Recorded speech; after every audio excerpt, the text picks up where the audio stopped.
Oi, Hugo, tudo bem, querido? Salve, Ara, salve, Ana. Boa tarde aí, quem nos acompanha. Maravilha, Tarde, bem-vindo. bem-vindo. Gente, é o Para esse seguinte, Brasil que está agitado, né, Ana? Ave Maria, parece um roteiro da Almodóvar, eu não canso de dizer que é cansativo, viu? Mas olha só, Hugo, eu e a Aninha, a gente está num dilema que a gente não queria falar do Pablo Marçal, mas a realidade não deixa, né? Aí, Aninha, Gui, coloca para a gente aí os números do Datafolha que acabaram de sair para a gente ouvir o comentário do Hugo. Olha aí, gente. Guilherme Boulos com 23%, Pablo Marçal passou Ricardo Nunes com 21%, aumentou 7 pontos aí. O Nunes aparece com 19%, que é o atual prefeito, o Datena já passou a Tabata, está com 10%, a Tabata com 8%, a Maria Helena do Novo, eu não sei nem o que essa moça está fazendo ali, está com 4%, João Pimenta PCO 1%, e Bebeto Haddad com 1%. E aí, Hugo, você acha que. Explica para a gente esse fenômeno Pablo Marçal.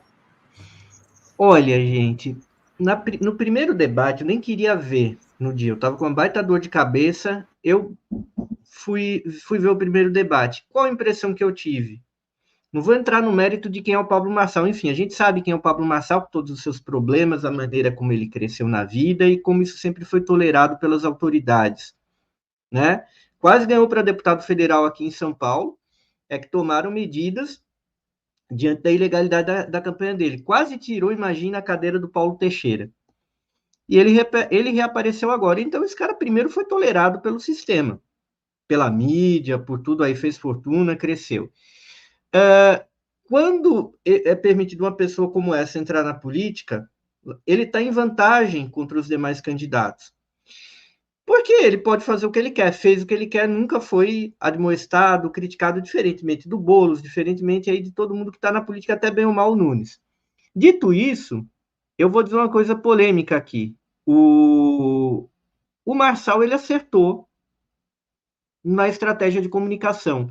Se a gente vê o primeiro debate com um olhar leigo na política, quem soa como candidato de oposição é a figura do Pablo Marçal, né? E dentro de um cenário que o Nunes, ele é um prefeito mal avaliado, ele não é um prefeito bem avaliado. Tem muita pesquisa, inclusive do Datafolha, que fica, ele é bom, ótimo, regular. O Atlas pegou corretamente, você aprova ou não aprova o governo do Nunes? A gestão do Nunes é muito rejeitada, essa que é a verdade. Só que a estratégia política e comunicacional de todas as candidaturas tem sido tocar o debate numa tendência meio água com açúcar e meio que na retranca. A campanha do Guilherme Boulos foi colocada nessa retranca para supostamente baixar a rejeição. E eu acho que foi um erro. E nesse sentido, o Marçal, mesmo sendo quem ele é, e sendo quem ele é, e sendo candidato, porque ele passou todos esses anos impune, ele entra e acerta a estratégia de comunicação. Parecia que era o único candidato de oposição contra vários candidatos de situação. Ele levou vantagem, ele colheu frutos daquele primeiro debate. As pessoas erraram em ficar também compartilhando corte do vídeo, corte do debate. Gente, é uma coisa importante criticar o cara, apresentar fatos contra eles, mas ficar colocando em rede social corte e falando, olha que absurdo, exatamente o que a comunicação dele queria, era criar um estardalhaço, se colocar no jogo. E ele fez isso com êxito. Se ele vai aguentar agora a mídia em cima dele e as autoridades que relembraram que o Pablo Marçal está envolvido numa série de problemas, porque agora ele está indo bem, aí é outra conversa. Pode ser que ele não aguente. Mas ele está pegando, inclusive, ele está hackeando a base eleitoral do bolsonarismo em São Paulo, porque o Bolsonaro foi obrigado, pela situação dele, a apoiar o Nunes, que é uma aliança um pouco atípica ali entre os dois, no campo da direita. Nessa brincadeira, não tem um candidato com a retórica bolsonarista. Entendeu? E o Pablo Marçal, ele ocupou esse espaço. O capitão está desesperado, porque ele já fez todos os acordos em São Paulo em torno do Nunes. Só que ninguém é dono de base eleitoral. E base eleitoral muda. Base eleitoral muda. O que é que o Pablo Marçal acertou? Ele está se colocando como candidato à oposição. E se ninguém faz nenhuma proposta numa disputa eleitoral, e eu venho aqui e defendo o teleférico, eu ganho. Porque se ninguém propôs nada, quem propôs alguma coisa leva uma vantagem. E o Pablo Marçal fez o básico. Ele criticou a atual gestão e ele apresentou uma proposta. Um monte de proposta maluca. Mas e daí? Ele apresentou. Eu acho que está faltando para o campo progressista em São Paulo, primeiro, assumir, não é ficar comentando Venezuela, é discutir os problemas da cidade, fazer uma crítica com mais contundência à gestão do Nunes e apresentar proposta. E mobilizar. Eu não concordo, assim, todo respeito, mas o que eu entendo como eleitor, como uma pessoa que defende o Guilherme Boulos, que de longe é o melhor candidato, que de longe é a pessoa mais preparada, que de longe é o cara com mais boa fé nisso daí, um cara super arrumado, mas essa estratégia de comunicação não é a mais adequada. Talvez tenha funcionado para o Haddad em 2012, era outro momento, o Haddad é outra pessoa, é outro quadro, né? É outra conversa. O Haddad tampouco disputava contra o prefeito na época, já, né, já era uma sucessão ali absoluta, o Kassab não podia se recandidatar. Então, eu acho que o Guilherme Boulos ele tem de recalibrar, tem de se conectar mais ao governo. Eu acho que o grande trunfo dele é o Lula aqui em São Paulo. Eu acho que o grande problema do Nunes e do Marçal é o Bolsonaro, tem de jogar a pecha do Bolsonaro nos dois, porque o Bolsonaro é impopular em São Paulo, tem de falar grosso, tem de assumir uma retórica que defenda o governo, mas que vá defender o governo, vá assumir o Lula, mas que vá discutir o problema da cidade de São Paulo. Não é cair na pilha do Marçal. O Marçal agiu de má fé para fazer o Boulos cair na pilha. E é óbvio que aquilo era calculado. Aquela palhaçada que ele fez com a CLT, que não dá nem para saber se é uma CLT verdadeira, ele colheu frutos, aquilo teve milhões de visualizações. E aquilo ganha voto. Aquilo ganha voto. E eu vou dizer para vocês, ganha voto não somente aqui no Brasil, como na Europa também. Esse é o nível de degeneração que o neoliberalismo levou ao mundo. Levou a São Paulo, mas não duvidem, uma palhaçada como essa gera voto na Holanda também.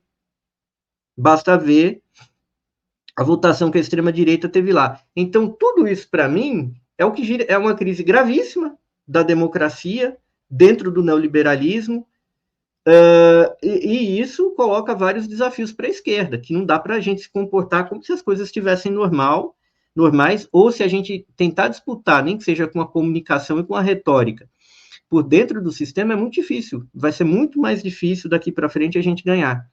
Então, a única chance é tentar se colocar, mas construir pelo menos um discurso que seja mais contundente, mais antissistêmico. Senão, se a extrema-direita pega a coisa antissistêmica, aí ferrou. A gente não tem nada.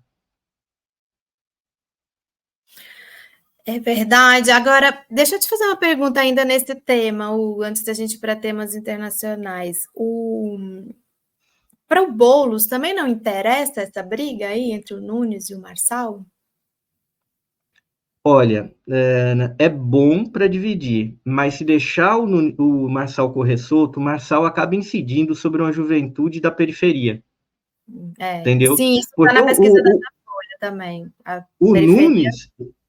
O Nunes, ele pegou muito voto da periferia, voto que foi para o Lula, usando a máquina. Campanha do Boulos, acho que demorou um pouco a chegar, tem algumas indecisões que colaboraram para essa demora. Chega o quê? A máquina do governo em ano eleitoral. Só que não era um voto tão bem consolidado para o Nunes. O Nunes não é popular, mas era o voto que chegava. Bom, já que tá esse cara aí, tá fazendo um asfalto, vou votar nele. O Boulos estava jogando ali na retranca para falar, vou apresentar o Lula, colocar a campanha aos poucos e esse voto vira. Só que esse voto que foi para o Lula, que estava indo por inércia para o Nunes, virou, em grande medida, para o Marçal agora. Isso é um problema. E a gente não pode esquecer que o Bolsonaro ganhou em São Paulo em 2018, sendo uma novidade. O Bolsonaro perdeu para o Lula em 2022, mas ele ganhou em São Paulo, capital, em 2018, com um voto meio qualquer coisa. E muita gente que está na campanha do Marçal estava na campanha do Dória em 2016. Né? Tem umas figuras aí fortes por trás do Marçal, que eram a direita do Dória, que venceram a eleição em São Paulo em 2016. Venceram em primeiro turno. Quando você ganha uma eleição num lugar, você tem o caminho das pedras para voltar a ganhar. Não é gente que não sabe o que está fazendo. Felipe Sabará sabe o que ele está fazendo. Ele já viu isso acontecer. Então, é claro que não é provável. E eu diria até, o Marçal é um candidato para o Boulos melhor no segundo turno que o Nunes. Porém, não pode deixar correr solto, entendeu? Porque se correr solto, o Marçal pode ganhar a eleição. Se não tiver nenhum tipo de movimento, se não tiver dureza, agora, o único candidato que tem uma legitimidade para se colocar como candidato de oposição ao que está aí é o Guilherme. Nenhum outro, exatamente. Por mais que a Marta tenha feito parte da campanha do Nunes, o Guilherme é quem tem essa oportunidade. Então, ele tem de se colocar de forma contundente para se diferenciar aos olhos da grande massa e se colocar como candidato de oposição. Não só na crítica, mas na proposta. Bom, então vamos falar de um outro assunto, Hugo, aproveitar aqui que você é um grande analista internacional. A gente quer falar sobre essa crise da Venezuela, né, Aninha? Aí o Supremo da Venezuela anunciou o resultado das eleições presidenciais, dando vitória ao Maduro, e o Edmundo Gonzalez já está choramingando nas redes depois dessa validação. E aí, existe saída para esse impasse? Hugo, a gente até já conversou com outros convidados aqui, né, Aninha? A Martina teve aqui, a Vanessa, que a minha impressão é de que qualquer que fosse esse resultado da avaliação, né, da Suprema Corte lá, do Tribunal Superior venezuelano, os liberais não iam aceitar. Já estava ali, a minha sensação é de que desde o início, ele não ganhou, é um ditador e pronto, ponto. E aí, eu queria que você falasse também sobre a situação brasileira agora nesse contexto. Olha, veja, o Brasil ele não é autoridade eleitoral de nenhum outro país, né? A gente tem relações de Estado com todos os países. A gente tem de reconhecer o que as instituições de um determinado país reconheceram. Então, por exemplo, muito provavelmente vai ter briga na eleição americana esse ano. Vai ter uma contagem de voto muito acirrada, vai ter controvérsia, se o Trump perder vai dizer que foi roubado, se os democratas perderem também, eu acho que vai um pouquinho por aí. E aí, como é que a gente faz, Yara? Porque a gente vai romper com os Estados Unidos, a gente vai dizer uma coisa diferente? Não, a gente tem de reconhecer o que as autoridades ali falaram que aconteceu. Se as autoridades estão mentindo, isso é um problema da Venezuela. E se isso se tornar um problema da Venezuela que afete o Brasil, a gente intervém de alguma maneira. Agora, não nos cabe. Eu acho que a melhor postura disso daí, vamos aguardar cenas aí dos próximos capítulos, que o Tribunal Venezuelano deu 30 dias aí para revelar tudo. A posição mexicana foi bem adequada. O México teve a mesma postura em relação aos Estados Unidos, não reconheceram de imediato a vitória do Biden, embora a mídia reconhecesse. Eles esperaram o final da contagem, a validação para dizer, olha, o Biden ganhou realmente. Usaram do mesmo critério para o México.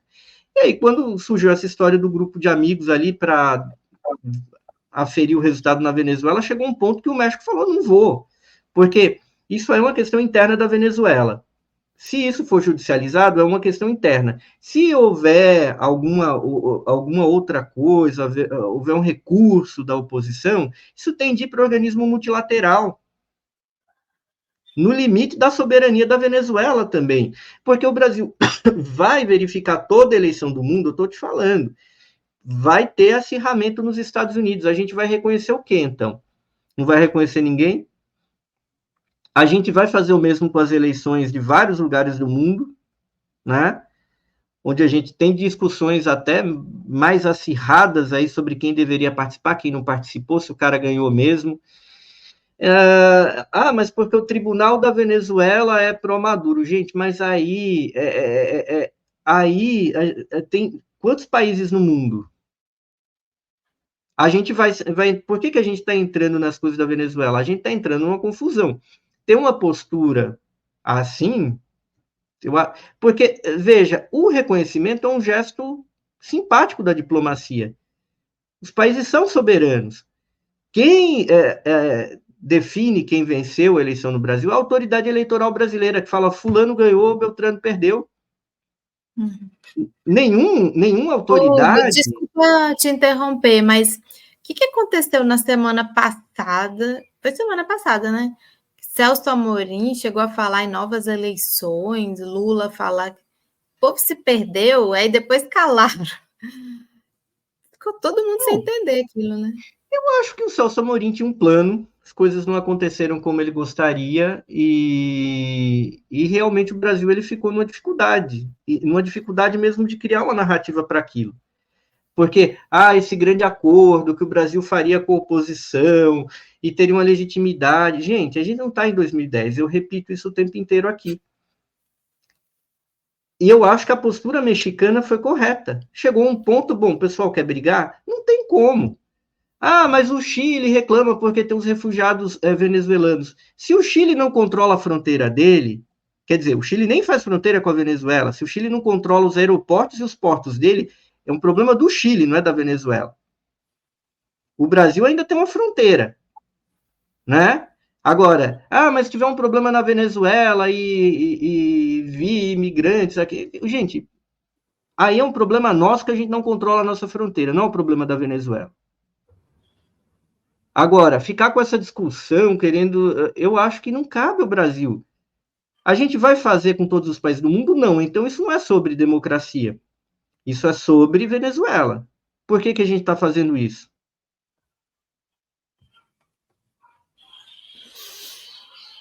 É complicado, né? Eu tô ansiosa, mas olha só, eu queria passar para ir para mais longe ainda. Faz uma avaliação aí para a gente, Hugo, dessa possibilidade do Brasil entrar na nova Rota da Seda, embora a gente ainda não esteja no nosso quadro China, Brasil, 50 anos, né? Eu queria ouvir a sua avaliação, porque agora tem vários sinais, né? Por aí. O Lula falando que está avaliando e tal. E aí, como é que você vê isso daí? Você acha que vai rolar ou não?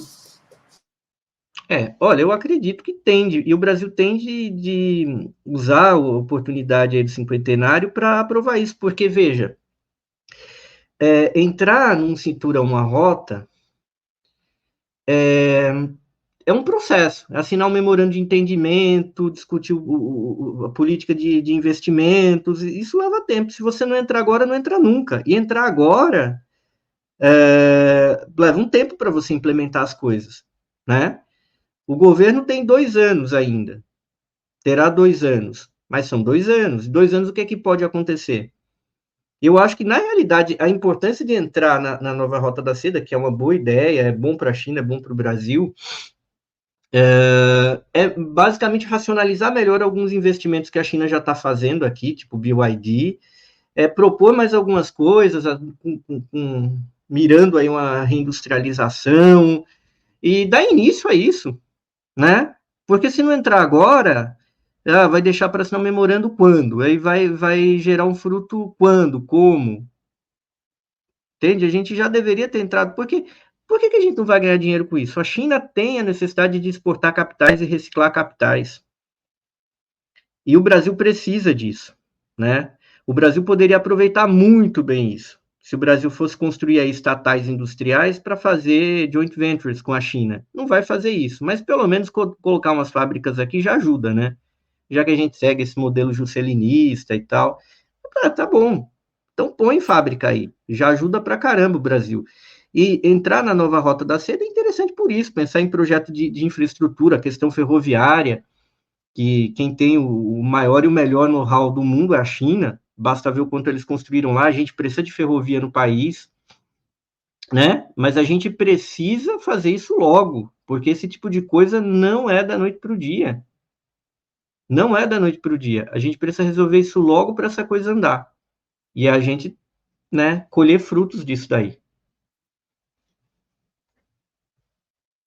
Deixa eu trazer uma outra. Nossa, hoje a gente está explorando bastante aqui o Hugo, gente. Já passamos pelo Brasil, pela Venezuela, pela China. E agora eu quero ir lá para o Oriente Médio. Mais uma visita dessas dos Blinken, em que ele fala que vai ter acordo, mas não tem acordo nenhum, que virou palhaçada já isso, né? Ele está fazendo isso para dar uma justificativa para o público interno americano. Na verdade, o acordo é que ele deu armas lá para o Netanyahu e eles dão conselhos para o Netanyahu, que o Netanyahu escolhe obedecer ou não, e normalmente não tem obedecido, e muitas vezes ele não está sendo realmente aconselhado a fazer nada diferente. A grande questão para os americanos é que eles têm uma preocupação de uma guerra explodir lá com o Irã. Eles têm medo, eles querem evitar a todo custo. Então, e, ao mesmo tempo, o Netanyahu quer a guerra. Só que o Irã está ganhando tempo. E, aparentemente, o Irã está ganhando tempo por conta do programa nuclear dele. Tem um jornalista de Israel, eu acho que ele é jornalista ou cientista político. Você deve acompanhar também alguma coisa que ele escreve, o João Miragaia, tem um podcast e tal. E ele, às vezes eu vou lá ver o que ele está falando, eu acho interessante, com todas as diferenças que a gente tem, mas eu acho interessante algumas coisas que ele fala. Pelo menos algumas informações eu acho que ele tem.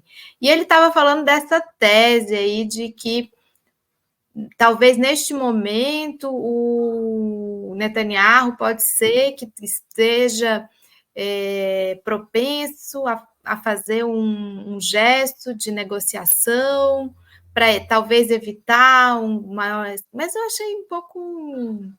Eu não acho, não, Ana. Acho que o Netanyahu ele quer o sinal verde para atacar o Líbano. E ele gostaria de um sinal verde de envolver os Estados Unidos numa guerra contra o Irã, que é uma loucura. Os Estados Unidos já falaram que não querem, principalmente o Partido Democrata não quer. Tem uma parte mais maluca do Partido Republicano que quer uma guerra contra o Irã, mas o Pentágono não quer. Então Netanyahu faz também o que tem luz verde. E o Netanyahu sabe as linhas que ele pode cruzar ou não cruzar.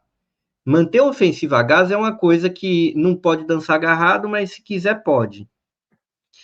Então não há um veto real do Pentágono a isso daí, essa barbaridade. Que, inclusive, eles mandaram armas para lá. Como é que você quer um cessar-fogo se você manda arma?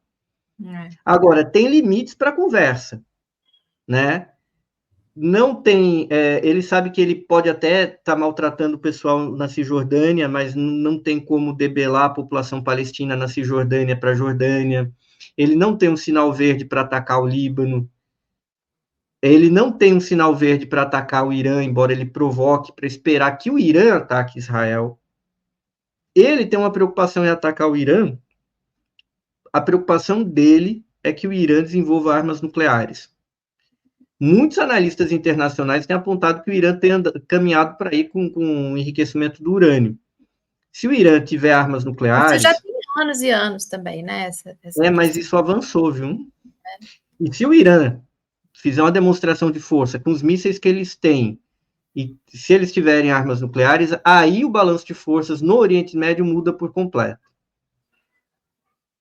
É isso que o Netanyahu está querendo criar. Ele está querendo criar uma situação, mas é tudo muito suicida, é bem demente pensar numa guerra contra o Irã.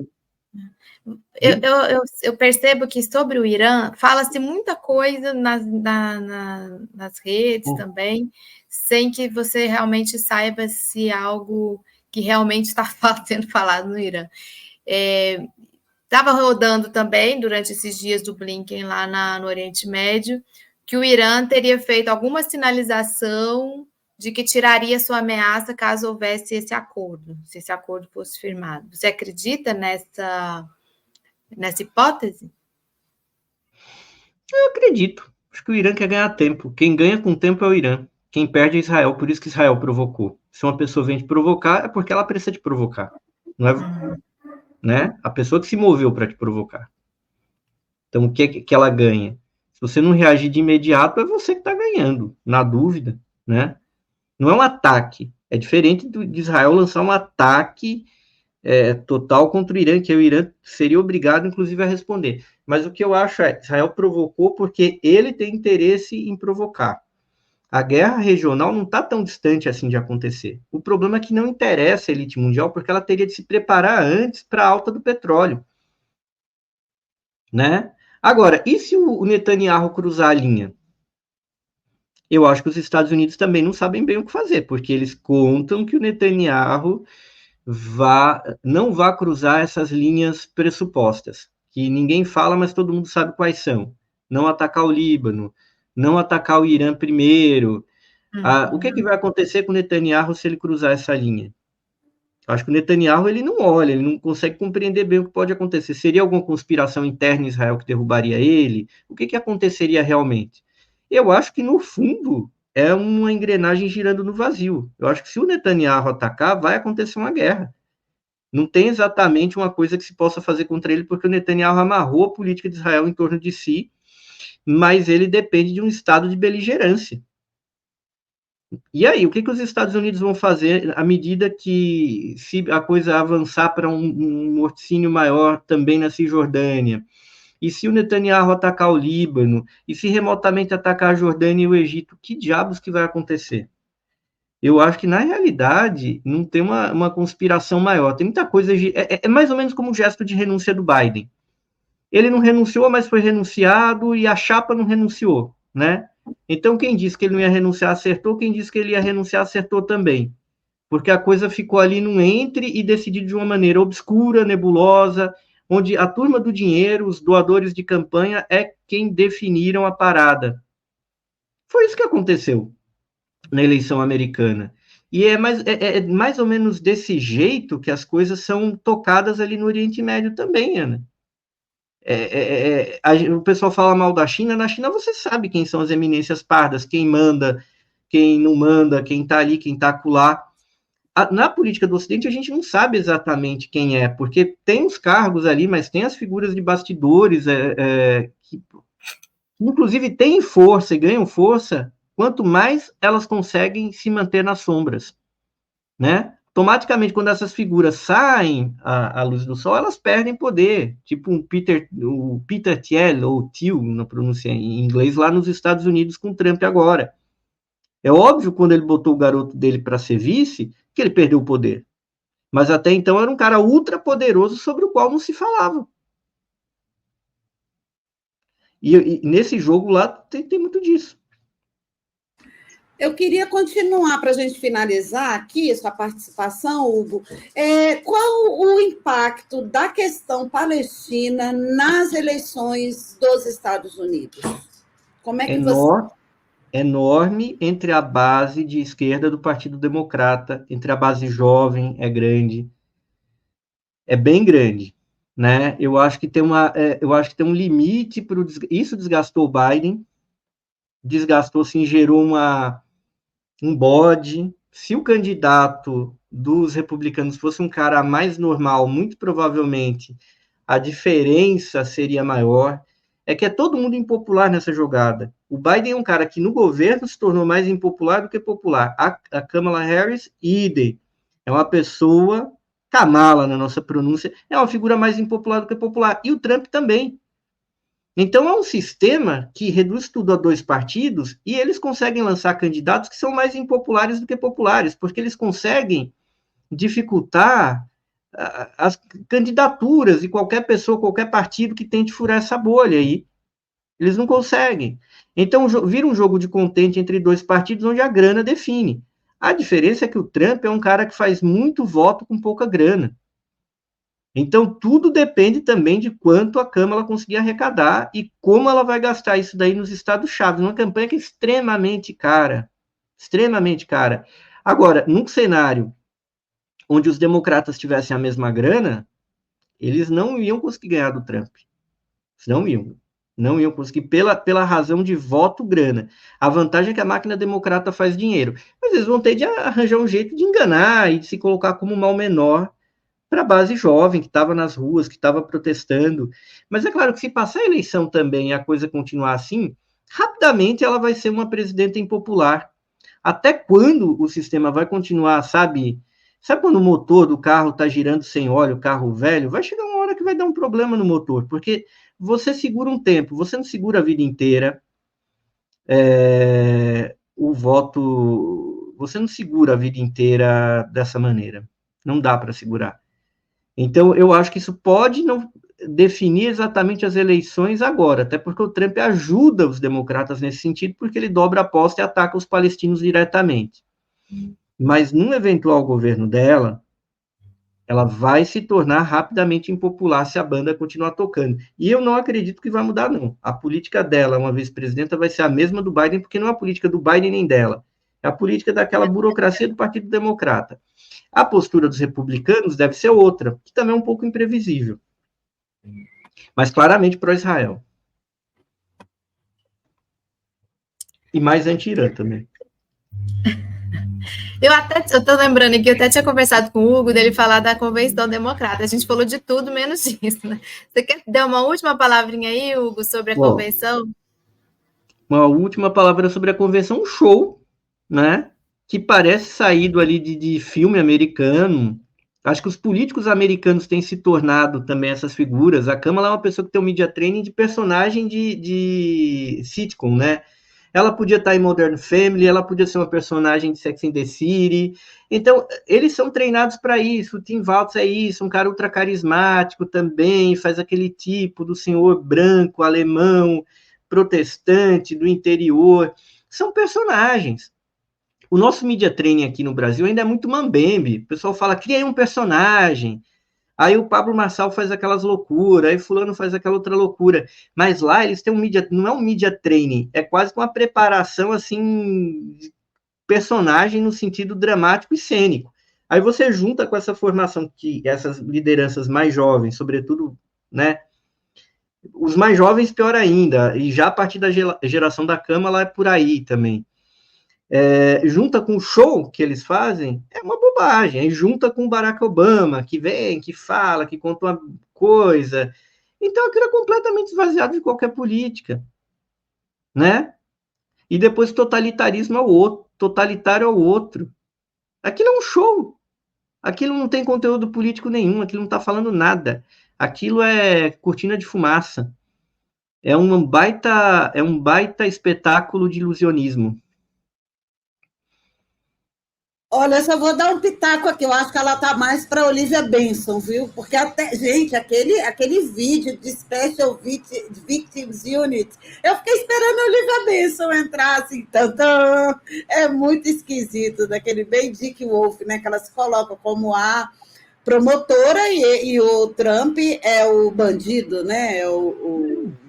É demais, assim. Mas a gente não pode falar muito, não, viu? Porque a gente, com esse papo Marçal aí, a gente não tem moral nenhuma para. Vou te falar, Pablo Marçal é terrível, mas é um coitado perto desse povo.